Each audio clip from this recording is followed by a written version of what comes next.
Ladies, and welcome to Menopause Made Easy with Tanya. I'm Tanya Willis, your guide to exploring life topics, real life topics that support your energy, your hormones, and well-being during midlife and menopause, your menopausal journey, which for some of you starts in late 30s, some of you in your 40s. And so, looking back and reflecting, I could not tell you when it started.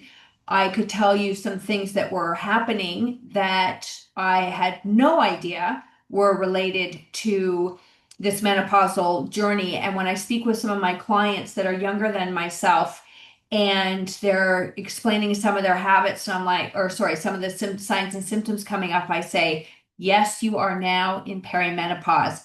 And they don't really know because you just kind of, these things come out of nowhere. And we're talking more and more about it, which is great. And so there are so many episodes in this podcast dealing with signs and symptoms and hormones and just different things that you can start to look at to see how you can make yourself feel better during this journey because you're going to spend, a third to a half of your life here. And we also really in this podcast tap into a lot of lifestyle because, as you know, your lifestyle, your environment, your habits, your thoughts make up who you are. And yes, genetics plays a small little part, but if you've heard of epigenetics, it's the triggers, your environmental triggers, your lifestyle triggers that trigger genes and take you on a path. So you can look that up. I talk about it in my book, Cookie Dough in the Dark. I have done some episodes on that. You can read Bruce Lipton's book, Biology of Beliefs. There's a lot of information out there. And today I want to talk about snacking, or not snacking, that we did that last Saturday or Sunday. We're going to talk about nighttime eating, where, I heard something this week and it was just right, hit the nail on the head, where it talks about nighttime is where sugar addicts, alcoholics, or maybe let's not go that far, but are made because a lot of us aren't doing this during the day. We're kind of, getting through until about 3 o'clock, and then maybe the snacking starts to begin. And then for many of you, I've worked with many of you over the years, nighttime is where things start to ravel. And so we're talking today about a subject that touches many of you, which is nighttime eating. And whether that's a glass of wine or two, a bowl of popcorn, a sweet treat, it's not typically steak, avocado, broccoli, right? So we find a lot of women find themselves at this time of night eating more than they need to after the sun goes down. And what I want to talk about is what's going on to our bodies when we're eating at night, especially during this menopausal adventure. And I absolutely used to eat after dinner. Maybe not 7 days a week, but I definitely ate when I wasn't hungry. I'm going to get into all of that. So, anyway, why do we eat at night? Let's start with this. Nighttime eating is often emotional, habitual, or stress driven. And I'm going to talk about for women, and maybe you see yourself in one of these women. After a long day of doing everything for everyone else, we finally have a moment to ourselves. And often food or alcohol becomes the reward. It's comforting, it's familiar, and let's be honest, it can feel deserved. But here's the thing, ladies, ladies, ladies, our bodies are not primed for digestion, fat burning, or detoxification at night. In fact, they're wired for rest, repair, and restoration, especially during the crucial hours between 10 p.m. and 2 a.m. when our organs reset and our hormones rebalance. And if we have just eaten, an hour before bedtime, your body's going, oh my God, I gotta digest all this food. So why am I popping in here on Sundays now, just before I go on to my next little point about how nighttime eating can affect your health, is that I wanted to pop in during the summer, during Sundays in the summer, because September is when we have this huge energy shift. So in the summer, we're kind of like in the summer mood. We're like, oh, I'll deal with stuff in September. And I wanted to plant some seeds to get you thinking so that when September comes along, you have a plan and you don't just fall for the next diet, the next fad, and that you actually have some really amazing information that has been absorbing into you that you can honor yourself with as we're constantly on this journey of health. It's not, there's no start date, end date. um, so we're always on this journey, and I offer a program called Midlife Reboot, which is really a 12-week program getting you back to basics. And I'm going to talk more about that, but it will be available for early bird sign up in August, and there's some really great specials that I'll be telling you about. And the program starts in September, and it's not a diet, it's a lifestyle program that's going to help you achieve your goals. And one of them, if you are a nighttime eater, technically should be addressing this issue of nighttime eating because it is negatively affecting our health. And although you may not feel it hugely, you will feel it if you keep doing it. All right. So I really want to talk about some of that right here. So how nighttime eating affects your health. Well, one of the points is fat storage and weight gain.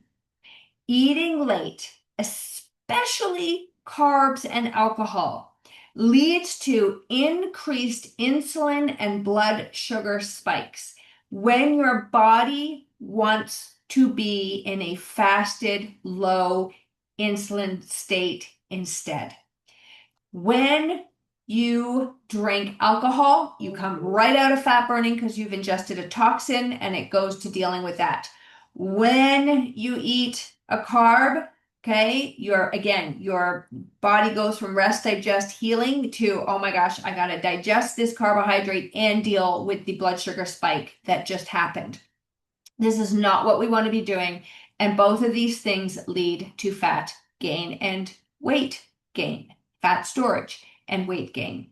Okay, so this excess glucose gets stored as fat, especially around the belly. And a lot of women are like, why do I have this spare tire around my belly? Because the belly is an area that's already sensitive during menopause due to declining estrogen. All right, so those are the facts. That's just how it is. And you can decide, do I want to do something or not? As I said, alcohol halts fat burning because your body prioritizes metabolizing alcohol before anything else. I have a story to share with you, but I'm not ready to share it yet. But it's been an adventure. Sleep disruption. So many of you come to me and be like, oh my gosh, I'm not sleeping how I used to be. So start to notice wine may make you feel drowsy, but it disrupts your REM sleep and increases nighttime wake ups. So keep a journal and see, is this happening to you? Sugary or high carbs before bed can cause blood sugar crashes, leading to restless sleep or 2 a.m. wake ups. And I hear from a lot of you, you're getting up 2, 3, 4-ish in that window. Sometimes you cannot fall back to sleep, or sometimes you're up for hours and then you fall back to sleep. And poor sleep increases ghrelin, which is your hunger hormone, and lowers leptin, which is your fullness hormone. And I think it's episode 192, all about leptin. And this, unfortunately, this poor sleep influencing ghrelin and leptin keeps you in these cycles of cravings. And that's not fun. And I was there for a very long time and had no idea why. Hormonal imbalance. Again, I avoided looking at hormones because they were too complicated. And then I said, okay, I got to take my head out of the sand and figure this out. But hormone imbalance can happen because nighttime eating spikes cortisol when melatonin should rise, and melatonin helps us fall to sleep. Your liver, a key player in hormone detox, works best when you're fasting overnight. And eating late means your liver is busy digesting instead of cleaning up estrogens, toxins, and other waste. I've talked many an episode on fasting and intermittent fasting. And in my midlife reboot, I have fasting. I have all so many protocols depending on, are you a beginner, intermediate, advanced, cycling woman, non-cycling woman, really, like, how do I get it to work for my body? And how do I eat in my eating window? What do I eat in my eating window? And I walk the talk, everybody. I don't just tell you this stuff and not do it. I have been experimenting on myself with fasting for the last 10 to 12 years. And in the last 2 to 3 now, have been way more intentional about fasting. And it's not starvation, okay? It's very different from starvation. It's fasting to help with my overall metabolic health and my organs and my vitality. Very different way to look at it. Nighttime eating has an impact on your overall health, which increases your risk for insulin resistance, going into pre-diabetes, diabetes, Alzheimer's is diabetes 3, okay? Poor gut health. So many things begin in our gut.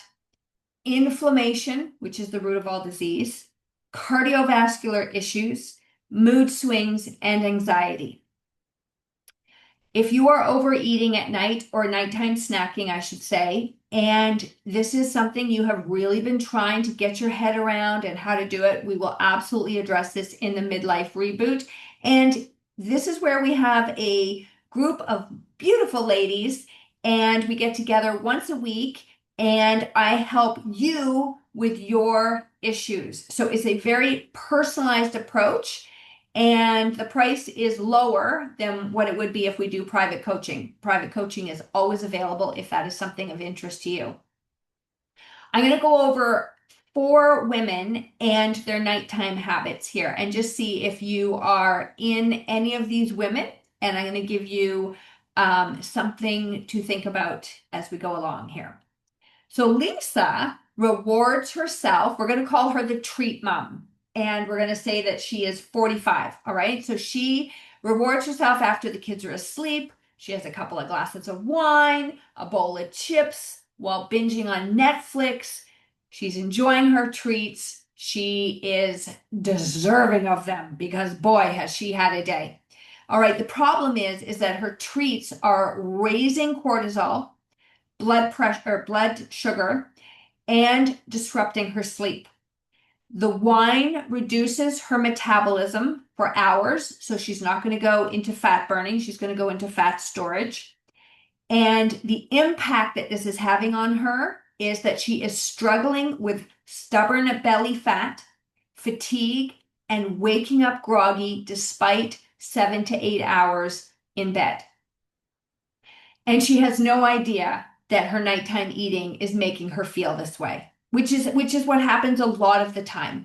And we look at the weight, it's a symptom. It's a symptom of some other things going on, right? And then it is directly, whether we want to believe it or not, which I was in denial for a while, trust me, is that our habits are creating these issues. Diane is 65. Let's call her the wine and cheese woman. She loves her evening ritual of wine and cheese and crackers at 8:30 p.m., which for some of you, you might be eating dinner at this time. I can talk about that in another episode. But anyway, the challenge is that cheese and crackers equals carbs and fat, plus she's having some alcohol, which is a triple whammy for insulin, sleep, and weight gain. And the impact that she is feeling is that she's gained 15 pounds in the last 2 years and her cholesterol has gone up. She blames it on aging and menopause because that's what we're taught a lot of the times is to blame things on aging and menopause, but her habits are the biggest culprit. Okay? Then we have Karen. She's 56. We're going to call her Popcorn with her partner because Karen and her husband unwind with a bowl of popcorn, watching their favorite shows and their lazy boy. And the challenge is, even though popcorn feels light and airy, eating late and sitting for hours afterwards can impair digestion. And what Karen's been noticing is that she feels bloated, her sleep is restless, and she has morning fatigue. And she's wondering why she's craving sugar the next morning. And again, until I look at these women that I'm sharing with you, and I was just as disconnected, really not getting the full picture. And it doesn't mean you have to give up these foods and alcohol. That's not what this means at all. Okay, which I'm going to share with you at another point.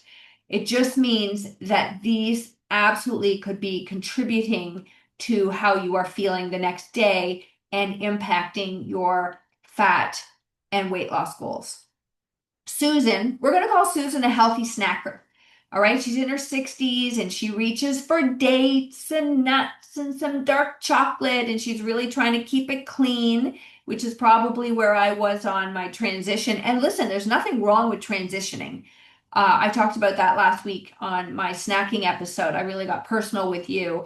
And it's not an all or nothing. It's not a big step forward. It's little simple shifts. That's a great episode. Go and check that one out. But the challenge is for Susan that while better than chips, dates are still sugar, even though there's some minerals and vitamins and fiber in them. They're still highly sugar, and nuts are really high in fat. And when you combine those two, you are stalling overnight fat burning. And the impact is that she feels puffy in the morning and is frustrated that her healthy snacks haven't helped her lose weight. And I hear this so often where people are like, oh, I'm eating whole wheat bread instead of white bread. All right. Or like I just said, the healthy snacker, she's upgraded her snacks, but your body recognizes carbohydrates, fats, and protein. And there's no protein in there to help. Well, there's a little from the nuts, but it's mostly fat to help balance out her blood sugar levels. So what can you do instead? And here's the good news, everybody. You don't have to be perfect. Okay. This is about progress. You just need to shift your rhythm and experiment with giving your body more of a restful, fasted state overnight. Here are some practical tips.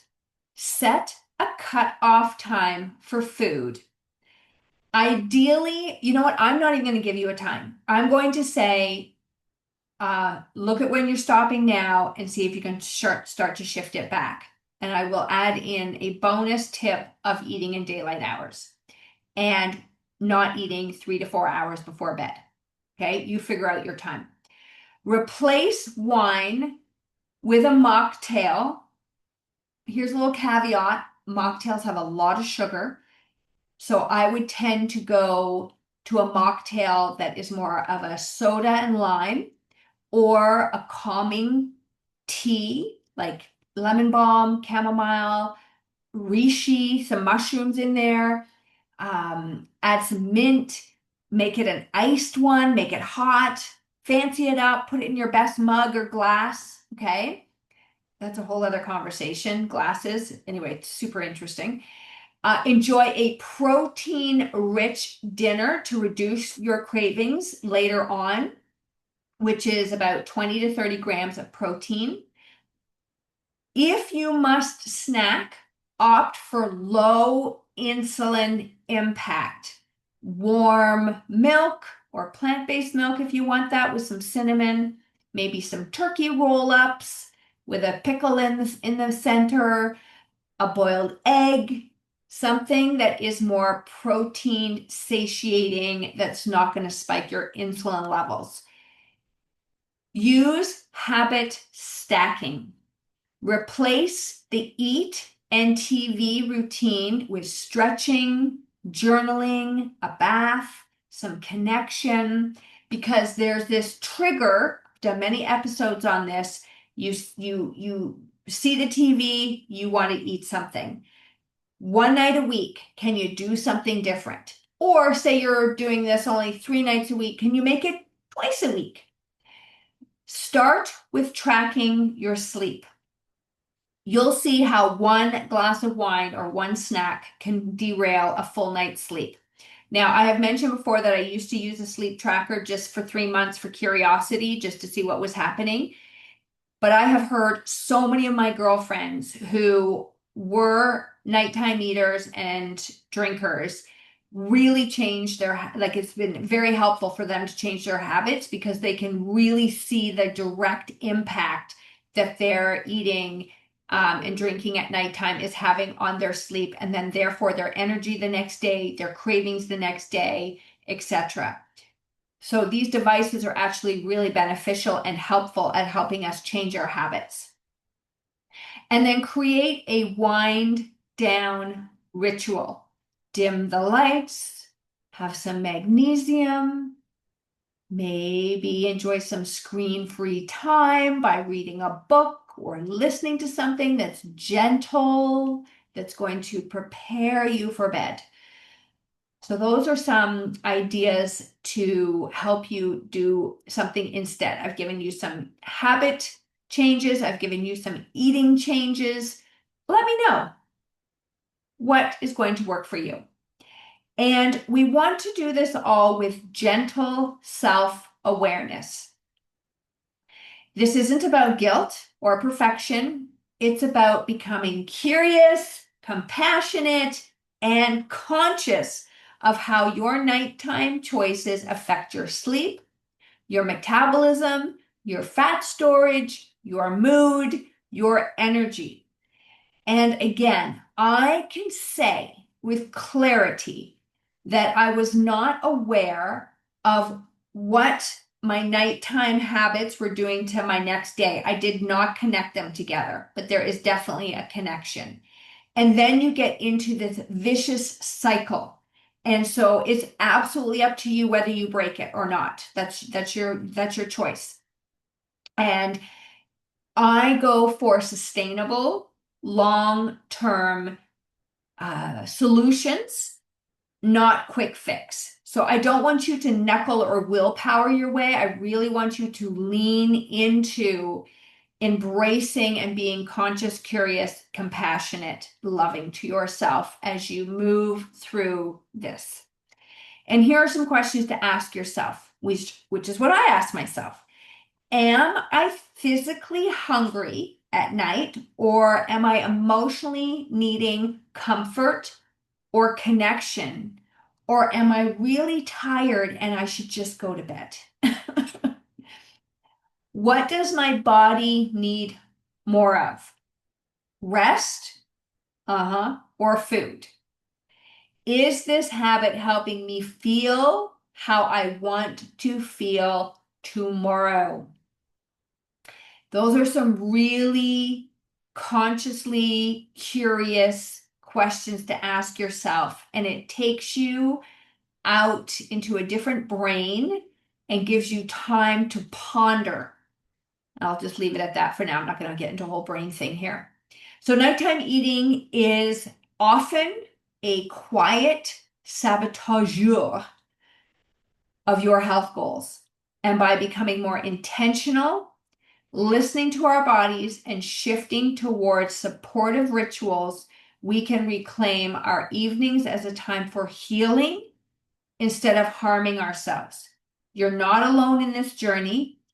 There's a lot of small changes that can lead to very big shifts in your energy, your sleep, your weight, especially during menopause. You are never too old, never too young, never do anything to start changing your habits if you want to. Would you like more support? Because perhaps you've tried a lot of these before and you're like, why aren't I getting it? Well, I'm going to give you two resources. I'm going to give you one free one called 5 Ways to Break the Nighttime Eating Cycle. So I will leave that in the show notes for you or make a link. I haven't decided yet, but you will be able to get your hands on there. And the other one is if you are not getting the support you need and you have picked up my 5 hacks to cut your cravings guide, I highly recommend that. If you have done my 30-day added sugar detox, which is on sale now for $17, you can pay what you want, but the minimum is $17. You could pay more if you'd like to. And I walk you through everything I did to get the added sugar out of your life, which is sneakily causing you to crave sugar. So it's a very interesting one, and it's not as threatening as taking everything away from you. And I cannot tell you how many changes I've made. It's crazy just by taking that sugar out of my diet that I didn't even really care about, but was adding so much sugar in because sugar's in everything. Anyway, that's a really great challenge. So go to vibrantlivingwithtanya.com and go down into how I can help you, and you'll see the 30-day added sugar detox. And that's a great place to start. And I give you lots of support during that 30 days with emails and videos and journaling questions, etc. And then if you have done all of those things, and we're human, remember, like I need support doing things, you can join my midlife reboot program, which is going to start in September, and I'm going to open up the early bird in August. And this is where you get 12 weeks. Can you imagine 12 weeks with me? You get me like just, in a group, and we get to talk and you get to really ask me those questions because you have all this information. You are a smart woman, but you're like, oh my gosh, like, why do I keep sabotaging myself? Why? What am I doing? What could I be doing? A tiny shift that could turn this all around. And we're going to step by step look at that. If you want a little sneak peek of what's in the 12-week program, you can go to vibrantlivingwithtanya.com and you'll see my midlife reboot program there. You can click on there and start. And if you really want to get going and you want one-on-one with me, I'm all here for you. We can do private sessions. So it depends on your budget and your time and what you want. All right. So I'm basically condensing like 20 years into this really awesome program that will shift and change you to where you want to go. I know that because I cannot tell you how much better I feel having done a plan that I can stick to and stop chasing shiny stars. So these next weeks coming up, I'm going to talk about different diets, and I am not for or against diets. I believe that looking at certain diets and trying them out and finding what works for you and doesn't work for you is really great because then you start to form your eating style instead of being on a diet. I am not for diets to be on a diet, but I am interested in the principles of the diet, why they came about, how they affect your health, how can you use parts of them that resonate with you to create your own diet, and how does your diet and lifestyle and habits fluctuate throughout the year? Because we are not just like one time and that's it, right? We are constantly flowing. We're shifting with the seasons, we're shifting with age, we're shifting with hormones. So it's really important to do what works for you. And I'm going to talk about in this series coming up how one woman leans into being open about it and another woman does not, and she gets stuck in diet dogma, let's call it that, and how that is wreaking havoc on her health. So that's what we're going to kind of explore over the next few weeks. Great information. And then, of course, if there's anything you would like me to talk about, please reach out to me. And as always, if this episode resonated with you, please share it with a friend who snacks at night and maybe is complaining about why can't I stop snacking? Or maybe you have a friend who's like, oh my God, this tire, I'm getting fatter. I can feel myself feeling puffy. What's going on? Please send them this episode. Or maybe you have a friend with sleeping problems and she doesn't realize that the food choices she's making in the nighttime area is affecting her sleep. And again, it could be weight loss, or maybe her energy is tanking. There's so many valid little bits of information in this podcast. So I would appreciate it if we could support each other and support our friends because I think it's a wonderful place to be, to support each other with love and some science, some facts, and sustainable change. So I'm Tanya Willis, everybody, your vibrant, energetic cheerleader in this menopausal journey with you. And you've been listening to Menopause Made Easy. Until next time, sleep well and snack smart, ladies. I'll see you. Oh, and don't forget to pick up your checklist, okay? Your to help you along with that. Everything will be in the show notes. Okay, love you. Have a great day, night, whenever you're listening.